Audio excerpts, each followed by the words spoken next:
If you are receiving this transmission, you are the resistance, declaring war on the New World Order. TruthRadioShow.com.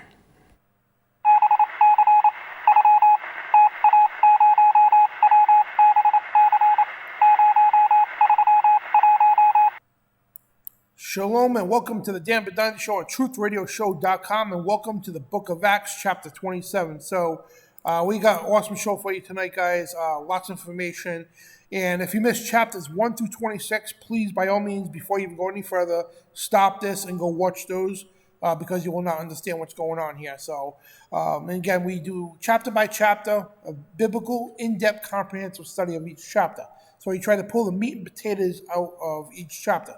So sometimes these shows could go 15 minutes, half hour, 45 minutes to an hour, all depending on how much context is involved in each chapter. So here we are, chapter 27. Before we get to that, I want to thank everybody for joining us today.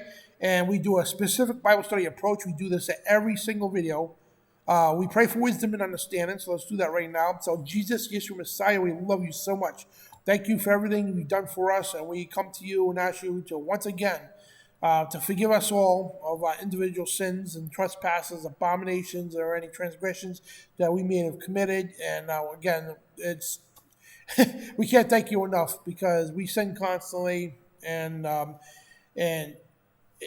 just like ashamed at half the time because I know you forgive us. It's just like, how many times we gotta ask for forgiveness, and because we just, human beings, that's what we do, and it's unfortunate. But I just hope and pray that we can have a place in your kingdom. That's all. And please forgive us of our sins and everything else. And Heavenly Father, we come before you and ask you to give us the divine Holy Spirit to help write your word upon our hearts today. In this case, the book of Acts, chapter 27. And protect us all from the forces of evil and comfort us all that need it. And help us to stop sinning. Help us to be more obedient. Help us to be more pure for you, Lord. In your mighty name, amen. So now we read the scripture in context because context is key. And let the scripture interpret scripture. Don't lean on your own understanding, okay? We'll lean on what the Bible has to say. Let the Bible interpret itself. And that's why we do chapter by chapter, verse by verse. So turn to Acts chapter 27 if you've got a Bible. We can do it up on video on the YouTube edition, but if you listen on FOJCRadio.com, this audio edition, please open up that Bible. It's very important for you to read this and see and visualize the words for yourself. So Acts 27, and this is Paul's journey. Basically, this is his last journey into his execution, right? And we got 2 chapters left in this book here. Chapter 27 here, and the next chapter 28, and it'll complete the series for the book of Acts. Then we start on Romans. Very excited for the book of Romans. So anyway, and I'm going to warn you ahead of time, guys, I'm going to butcher the names of these cities, and pronouncing them and everything else, so I do apologize about that. If you want the exact pronunciation of these cities, I would say, go look them up, and you can get them off the dictionary, whatever the case.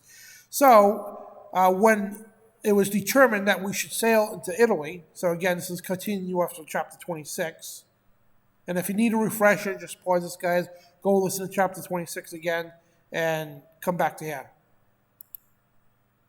This way it saves a little time for me explaining what happened in the prior chapter. So, and when it was determined that we should sail into Italy, they delivered Paul and certain other prisoners onto one named Julius, a centurion of Augustus' band, which is Augustus' group, right? His army, right? And the centurion is, if you want to know what the centurion is, centurion definition is, in the Roman army, a commander of the century of the ancient Roman army. So he was like a commander. That's what a centurion is. And I think in the last chapter I said it was a guard, because there are centurions for centuries for guards, and the centurion itself is actually a commander. So that being said, and mind you, the centurion, this commander, he had favor for Paul.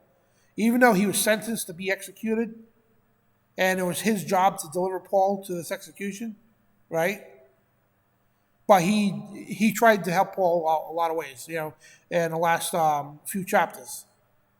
So, but following orders, he has to lead him to execution. So, and enter into the ship of Adramyttium. Again, I'm going to butcher these words, and I apologize. We launched, meaning to sail, by the coast of Asia, and this was the route they were going to take. One Astragus, a Macedonian of Thessalonica, being with us. Right? And then on the next day, we touched at Sidon. This is their journey now from city to city. They're going by sea, right?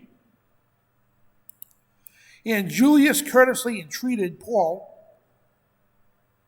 and gave him liberty to go into his friends to refresh himself, right? So when he got to Sidon, right, Julius, again, found favor in Paul, right? It's like, all right, go be with your friends for a little bit.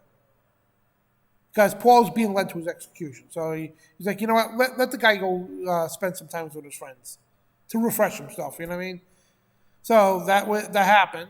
And when he had launched from thence, from where they took off from Sidon, we sailed under Cyprus because the winds were contrary. When contrary means they were going against where they were trying to go. So if you're trying to sail west and you got the winds blowing east, that's a problem. You know what I mean? So yeah, it's a tough sail. And we're going to learn a little bit about sailing today with this. Back then, the way they sailed boats. And when we had sailed over the Sea of Sicilia and Pamphylia, we came to Myra, a city of Lycia. And there the centurion the commander, found a ship of Alexandria sailing into Italy. And he put us therein. So when they got there, they put him to another ship. And when we had sailed slowly many days, now they were in a different ship now, right? That was a long journey, right? And many days, and there was scarce when to come over against Cnidus, and the wind was not suffering us, and we sailed on the Crete over against Simone. So the winds were working against them, right? That's what was going on. And hardly passing it because of the winds, right? Came unto the place which was called the Fair Havens, nigh whereunto was the city of Lycia. See what I was mentioning earlier, sometimes the videos take 15 minutes, sometimes they take a half hour to an hour, whatever the case. It depends on the context. Right now, we're just going through the journey that they're sailing, right?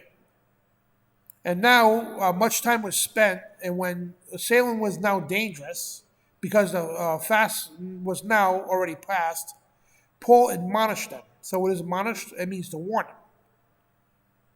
Paul warned them to try to give them, say, listen, guys, be careful, right? He was trying to give them advice, so to speak, right? And he said unto them, right, sirs, which is the people, the people running the boat, I perceive that this voyage will be with hurt and much damage, not only to the landing of the ship, but also of our lives. So he's saying this is going to be a danger, because mind you, Paul is an experienced sailor, right? He's trying to tell the people that run the ship that, guys, this is going to be dangerous. It's going to damage the ship, possibly going to lose it, and we could risk our lives doing this, right?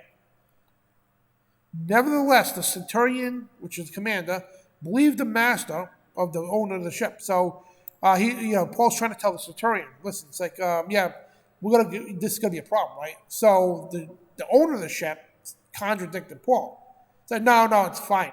We're going to go anyway, right? Again, the centurion ended up believing the owner of the ship, and more than those things which were spoken by Paul. So he kind of dismissed Paul's warning and went anyway, right? And because the haven was not commodious to the winter, and more part vice to depart thence, but by any means they might attain Phoenix, which there to winter, which is the haven of Crete, and lieth toward the south and west and the northwest, right? So commodious, I believe I had this here earlier. Commodious means formal.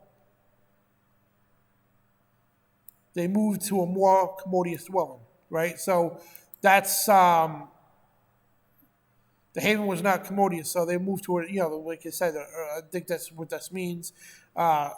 they would move to that bigger ship, right? So anyway, and when the south wind blew softly, supposing they had obtained their purpose, loosened thence, and sailed close to Crete. So there was a slow sail, softly winds. Like the harder the winds, of course, the faster you sail. But they was sailing along Crete. But not long after, there arose a great tempest, winds, right? And tempest is where is it here? I have all the definitions, and a tempest here is a violent wind, a windy storm, right? That's what it means, a violent windy storm. So, but not long after, there arose against a wild windy storm, right, called a Euclid. I hope I pronounced that right. So, let's find out what that means. And just past it here. A stormy wind from the north or northeast that occurs in Levant and causes the ship of which Paul was traveling to be wrecked, right? So that's the definition of that. And when the ship was caught and could not bear up into the wind, we let her drive. Her, when they say her in this case here, they mention a couple times in the chapter, her is referring to the ship. Sailors always call their ship a her. Give it a girl's name. Yeah, running under a certain island, which was called Claudia, we had much work to come by the boat. So, yeah, it was a lot of work they had to do on the boat. Which, when they had taken up, they used helps, undergirding the ship, and fearing lest they should fall into the quicksand, strake sail and were driven. So it looks like they wanted to get onto this island, Claudia, right? Claudia, I'm sorry. They wanted to get onto the island Claudia, right? But they were afraid of falling into the quicksand and all that stuff, and causing damage to the ship. And we were exceedingly tossed with a tempest. Again, tempest is violent winds and all, right? The next day they lightened the ship. So, because the ship being heavy, it's going to, they wanted to lighten the ship, the load, right? But anyway, the third day, we cast out with our own hands the tackling of the ship. So they worked with their own hands to tackling the ship. In other words, you ever hear the phrase, all hands on deck? So, mind you, this is a big ship, right? And it's not just one person operating the sails. This is everybody that's on a ship, okay, that has his hands to work the ship, okay, to work the sails and pull the pulleys and all the ropes and everything else, right? Yeah, all hands on deck. This is what's going on, right? So now we're dealing with some heavy weather here, right? And it says tackling of the ship. In other words, all hands on deck. We need help, all right? Everybody's working the sails. And when neither sun or stars in many days appeared, right? What does that mean? Back then, to navigate on a ship, you had to go by the sun in the daytime, right? The position of the sun or the stars or the moon, right? That's how they navigated through the waters back then. They didn't have GPS, obviously, and I don't think they even had compasses, right? So the stars and all that were navigation. So they could see it now. So obviously, for days now, though, it's been foggy and all kinds of stormy weather. So, and no small tempests lay on us. So, saying, yeah, there was no small tempest. These were big ones, plain and simple. All hope that we should be saved was taken away. So what this is saying, right? They couldn't see nothing at all. They didn't even know what position they were facing, where they were going, how fast they were going, what was going on, right? They couldn't see. They were blind completely. The ship, you know what I mean? They had no clue where they were going. Where, they're basically being in the middle of nowhere with no navigation in sight, right? And because of the weather, the violent storms and everything in the water, the winds and the waves and everything else, they were like, yeah, all hope was lost. All hope was taken away. In other words, they thought they were going to die. They're like, oh man, this is it. This is it, right? And here's the thing, too. If they would have listened to Paul in the first place, yeah, I'm sure the ship captain, the owner of the ship, was thinking, oh, man, I should have listened to Paul. So that's probably what was going through their mind. So right now, they're all think they're going to die, right? But after long abstinence, Paul stood forth in the midst of them and said, everybody's freaking out. And Paul says, hey guys, sirs, hey guys, you should have hearkened unto me. In other words, you should have listened to me. And have not loosed from Crete, and have gained this harm in loss. So Paul was telling us, like, guys, you guys should have y'all should have listened to me. We should have stuck near Crete, stayed at Crete for a while until the storm goes over. Now we're going to stuff with us. And I'm sure the ship owner isn't arguing with Paul at this point. He's probably saying, yeah, he's right. We messed up. And now I exhort you to be of good cheer. So after he got everybody's attention, so you should have listened to me, right? Now Paul tells them, right? Now I exhort you, right? So we exhort.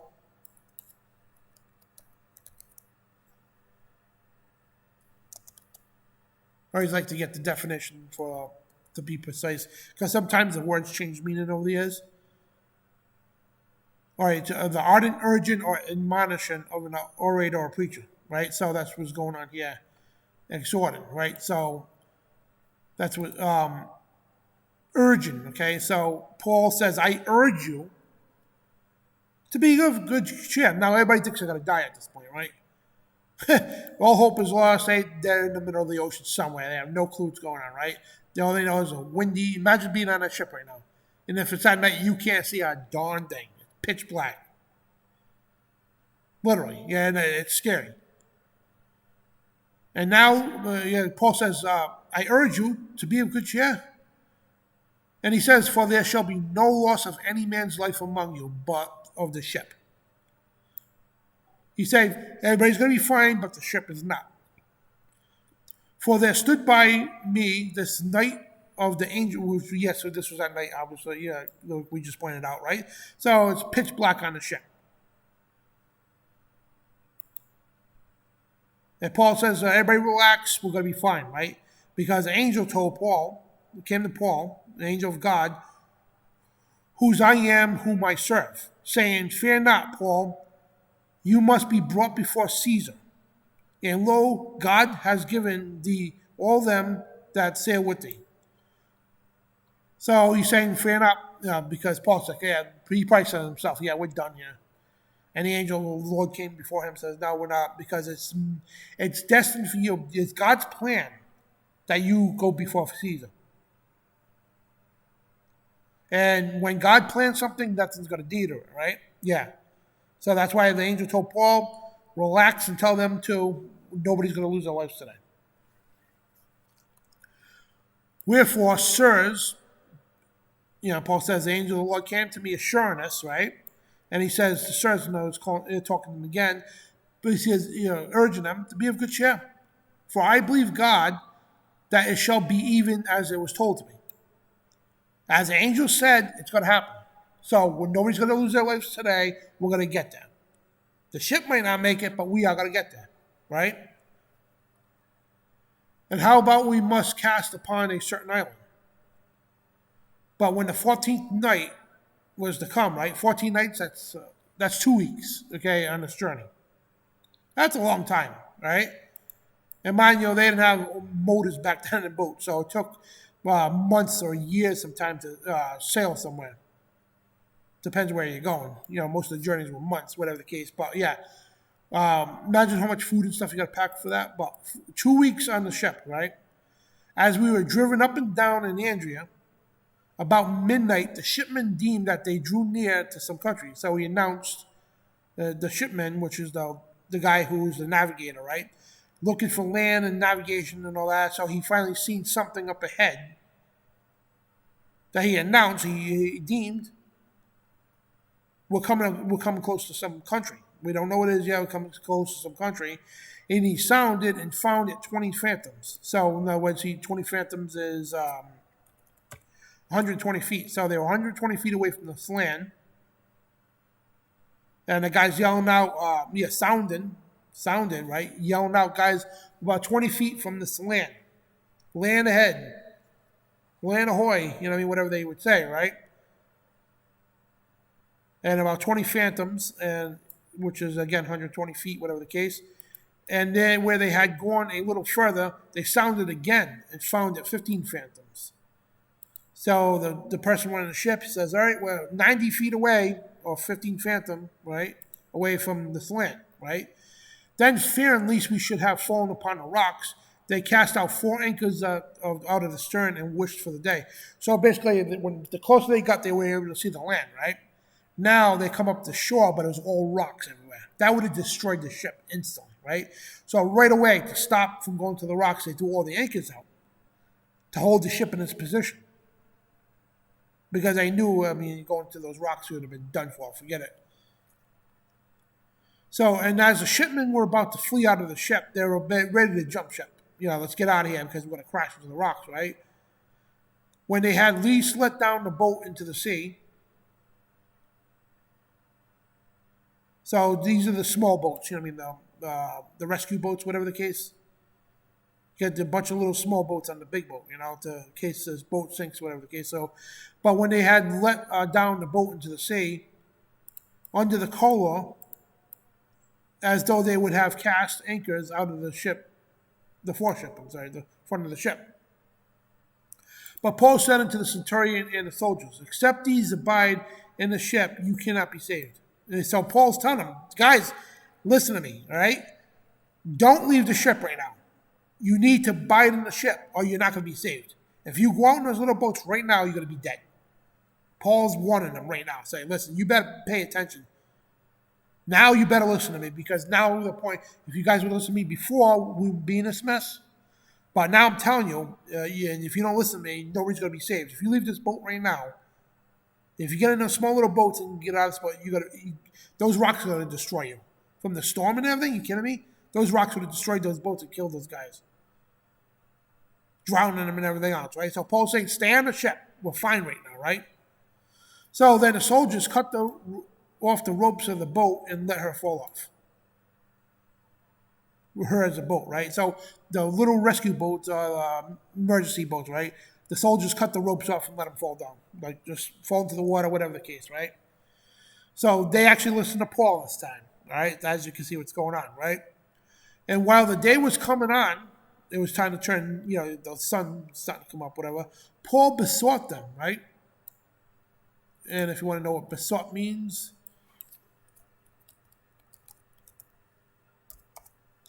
and guys, there's no shame not knowing what a word means. So don't feel like, oh man, I feel an idiot, whatever. Don't do that. Not everybody's a grammar Nazi. I call them. That's what I call them. Now everybody's like a grammar genius. I forget what words mean myself. And again, like I said, what word meant back then could have a totally different meaning today. So don't ever be afraid to look up a word. Even if you teach in a Bible study, don't be afraid to stop and do this because a lot of people don't know what that means. And the bad thing is, a lot of people won't admit it or they won't even ask because they don't want to feel dumb, right? So I don't have no pride. I don't, like with this stuff. It's like, if I don't know what something means or I question it, I'm going to look it up. Even though people would mock you for it, whatever the case, I'm going to let them mock you. At least you got you're educated enough to look it up. Other than them, their pride will stop them from, when they see a word that they don't know, they'll act like they know it, but their pride will prevent them from looking it up. With this stuff, you can't have any pride, guys. And I forgot what besought meant, and I'm being honest. So what besought means, okay, it's a past tense, past participle or whatever. Ask someone urgently or fervently to do something in plural, right? So here, when the day was starting, right, was sunlight's coming up, right? Paul besought them, urgently asked them to take meat, to eat, right? Saying, this day is the 14th day that we have tarried, and let's see what tarried is, right? This is what a Bible study is, guys. We need to understand, you get the biblical definition, right? Tarry comes from the word Greek of taria, which means to stay. To stay somewhere for a longer period of time, right? So, Paul begged them, right? Urged them, to take up meat, saying, this is the 14th day we have tarried, right? We've been out for a long time, that's what he's saying. And continue fasting, haven't taken nothing. So for 2 weeks, they barely ate nothing, or nothing at all, right? That's what's going on. And Paul says, no, all right, guys, we got to, right, stay on the ship here, right? Don't let nobody leave the ship. Let's eat. And people are probably saying, oh, this guy's crazy. But they listen to Paul now because Paul's been right this whole time. So now people are actually paying attention to Paul. Mind you, Paul's a prisoner in this boat, right? Yeah. So Paul is actually, running the show at this point right now. Everybody's paying attention to Paul because they're afraid they're going to die. So, wherefore, I pray you to take some meat, for this is your health, for your health. For you, there shall be not a hair from your head fall from the hair. I'm butchering that up. There shall not be a hair that falls from your head, any of you. In other words, if you eat here, right, let's eat, you're not going to be harmed. You're not going to get sick or anything like that. We're going to be fine. We're going to be okay, right? And when he had spoken this, right, he took bread and gave thanks to God in presence of them all. And when he had broken it, he began to eat. Then were they all of good cheer, and they also took some meat. So they all started eating. And when we were all in the ship, about 203 score 16, so what's 203 score 16? Is that 216 people or 3 scores? 203 score? I don't know. Let's find out what that is. How much is 203 score? The Bible. There we go. How long is 1,203 score?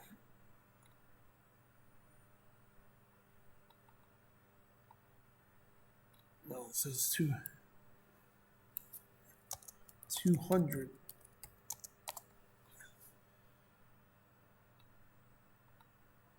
I don't know, it's a lot of people, so I'm trying to get that.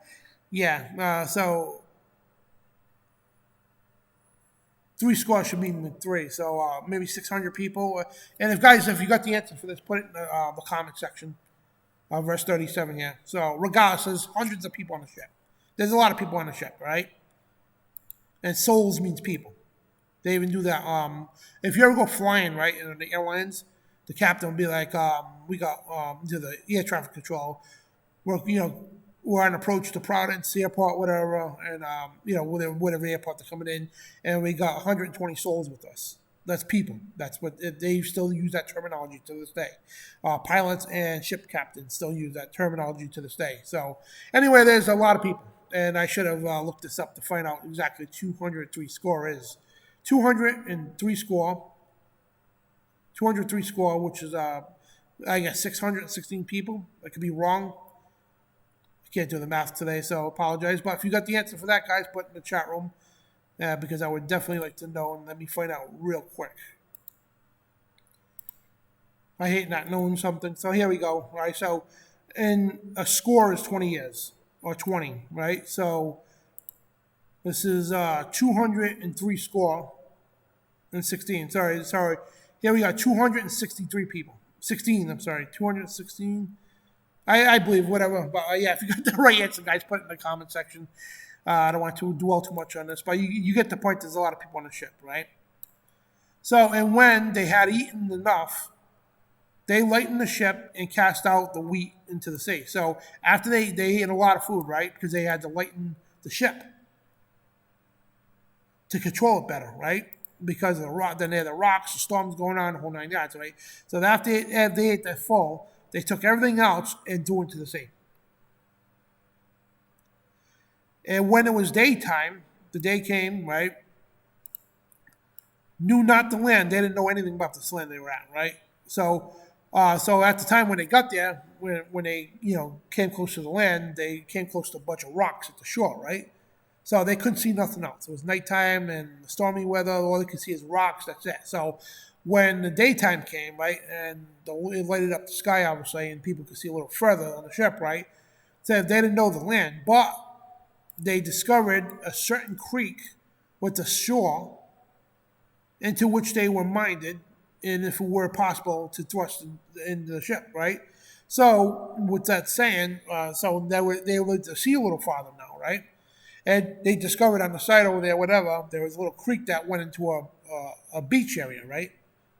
So their goal now is, all right, we need to get through that creek and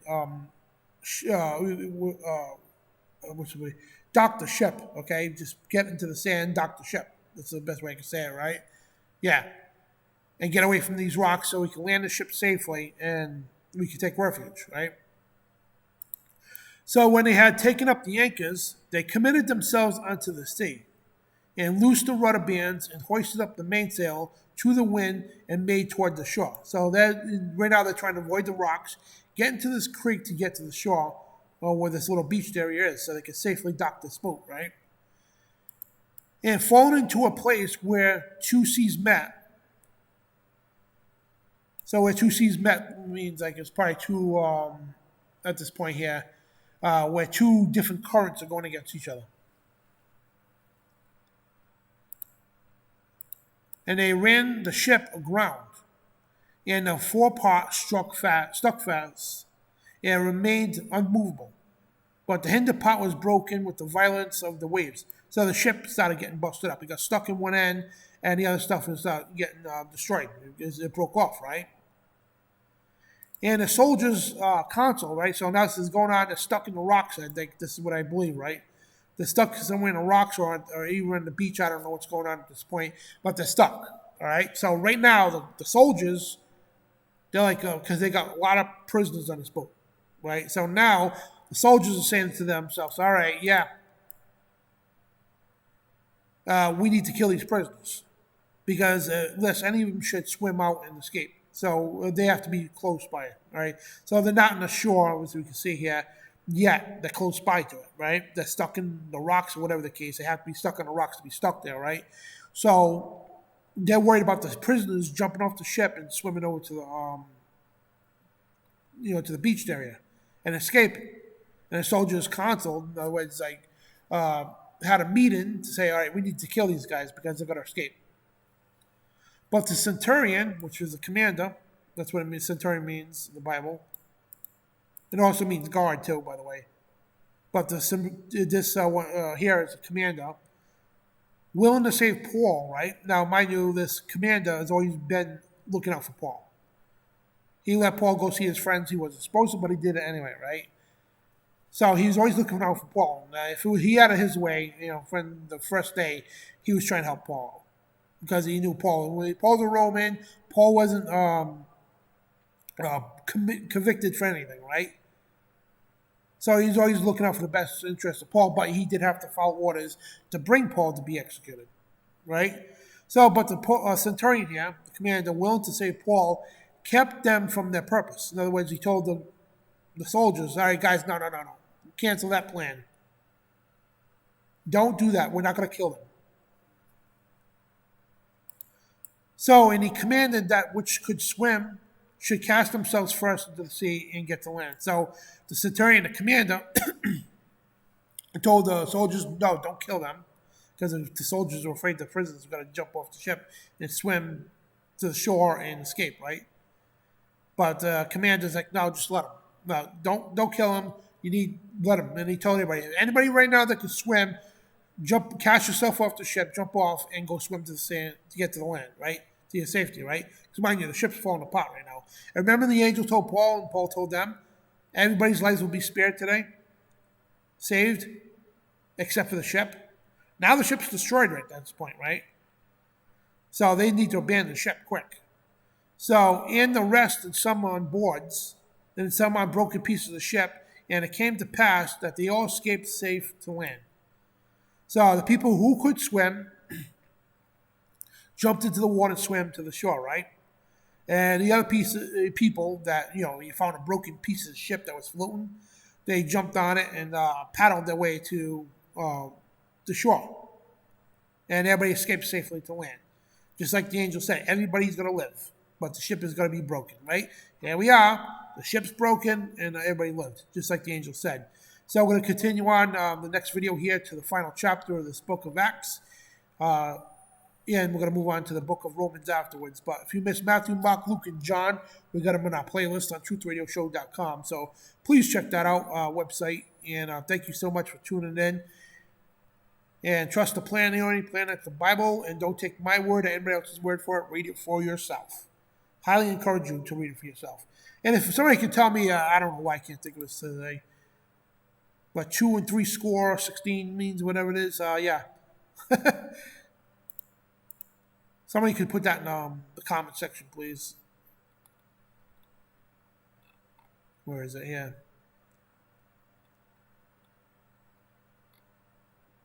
I think it was chapter. Whatever the case. So, yeah, if you guys know what that is, let me know. I just hate not knowing something. Yeah, so, yeah, it is right there. Just seeing it, yeah.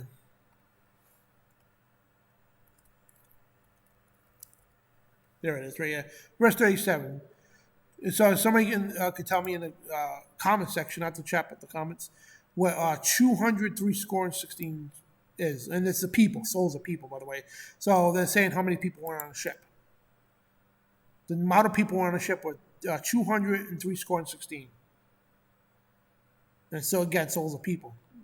So yeah, somebody can let me know. And also, if you need any more clarification at all, anywhere we talked about today, guys, but please let me know in the comment section. I'll get back to you, and I'll give you the best I can. You know what I mean? So if you need more clarification for any verse or whatever the case, whatever, you just let me know in the comment section. So we'll see you for the final chapter, and yeah, it's been a good study today. Real good study. So check out truthradioshow.com for the listens of all our radio shows, a news show, spiritual warfare show, and also here our Bible show. So please check out that.